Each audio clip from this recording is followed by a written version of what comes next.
those two are more healthy? What's that? Saturated. Saturated, for sure. Hands down, saturated animal fats are more healthy for you than trans fats are. It's been shown, even though this is a vegetable oil, it's been shown that trans fats lead to arteriosclerosis and hardening of the arteries much more quickly than saturated animal fats do.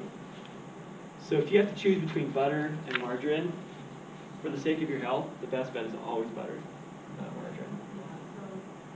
So Which is bizarre, right, folks? is coconut oil unsaturated?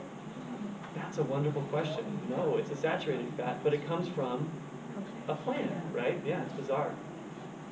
Is that because, is it unsaturated because of its reaction to room temperature? We can tell that it's saturated because it does become a solid at room temperature. Yeah. It's saturated because it doesn't have any double bonds.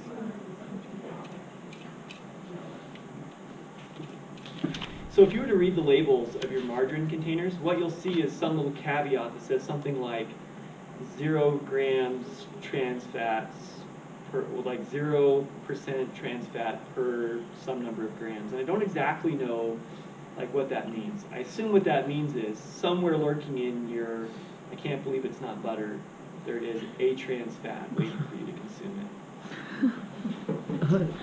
So let's think a little bit about fad diets. So what are some fad diets right now? Keto diet, love it. So keto. What are some other fad diets? Atkins. And there are a bunch of variants of Atkins, right? These are the low carb, high protein diets. Okay. Can you think of others? South Beach, which is kind of a variant of that high protein, low carb diet. Yeah, so we're just going to say low carb. So let's come back to keto. Let's talk about low carb diets for just a few minutes. What's the strategy behind low carb diets? Really, what are we trying to accomplish? Well, the sugar, because the carbs turn into sugar and that builds up. Okay, so carbs can be converted into fat and that can build up. Why do we want to cut carbs out totally? Aren't carbs kind of good for us? Yeah, but if you expand it. Well, there's carbs in like vegetables and stuff. There are. So Yeah, that's good. and so on low carb diets, you're not supposed to eat those things. My mother-in-law, bless her poor little heart, went on the Atkins diet, 15 years ago when it was a thing. And her diet consisted of bacon and Slim Jims. And that's what she ate. She smelled fantastic. But she lost a ton of weight. Why? Yeah. Because your body once the carbs are eliminated from burning those sugars, it goes to burning fat instead. Perfect. So we've eliminated carbs, right? And we know that our bodies prioritize when they're burning specific molecules. First, they're going to want to burn carbs. If we don't have carbs available, what are we going to burn? We're going to burn fats. And so low carb diets definitely lead at least to temporary weight loss. Then you eat other stuff. What's the deal with the keto diet? That's where you put more protein Carbs, and you're reducing protein, and you're favoring fats. I mean, sign me up for that diet, right? I mean, you eat just super high fatty foods. The crazy thing is, you lose weight. I mean, if you're, and this is where you have to like track macros, right? Macromolecules. So you're tracking the relative proportion of dietary fats, proteins, and carbs in your diet. And what you want is like 70 to 80% of your diet to be fats.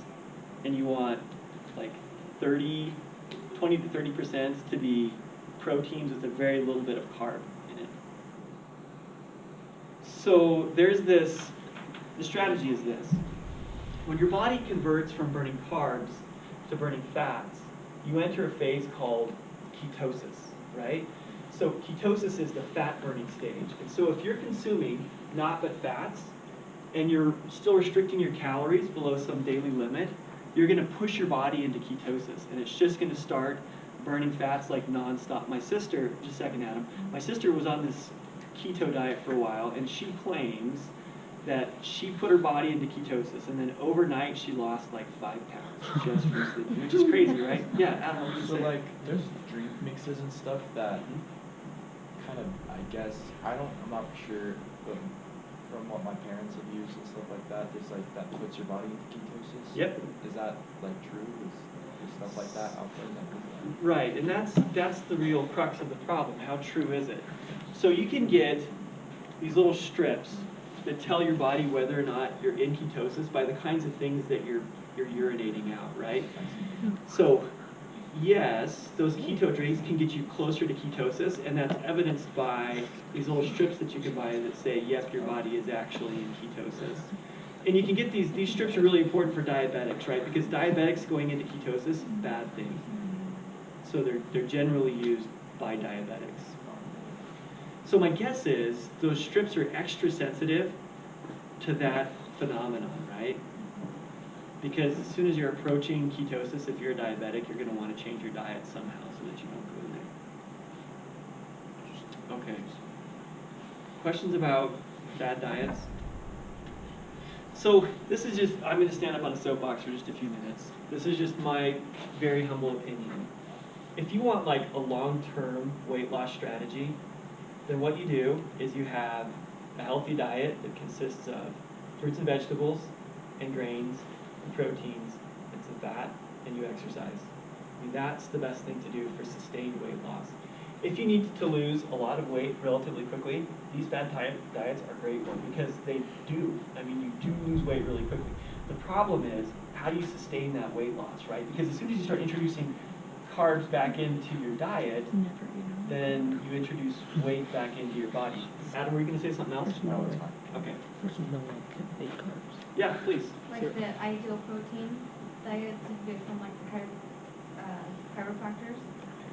My boss, she was on that and she lost almost 65 pounds in right around 3 months.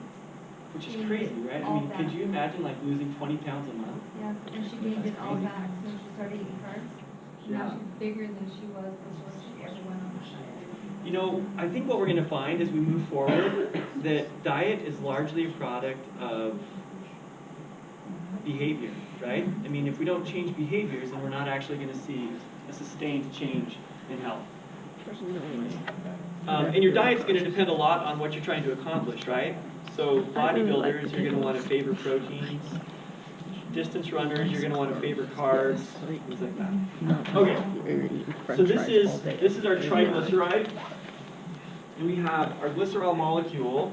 It's covalently bonded to 3 fatty acids. And remember, this bond right here is called an ester bond. Okay. Is this fat saturated or unsaturated? Saturated. It's saturated. And Adam, how do you know it's saturated?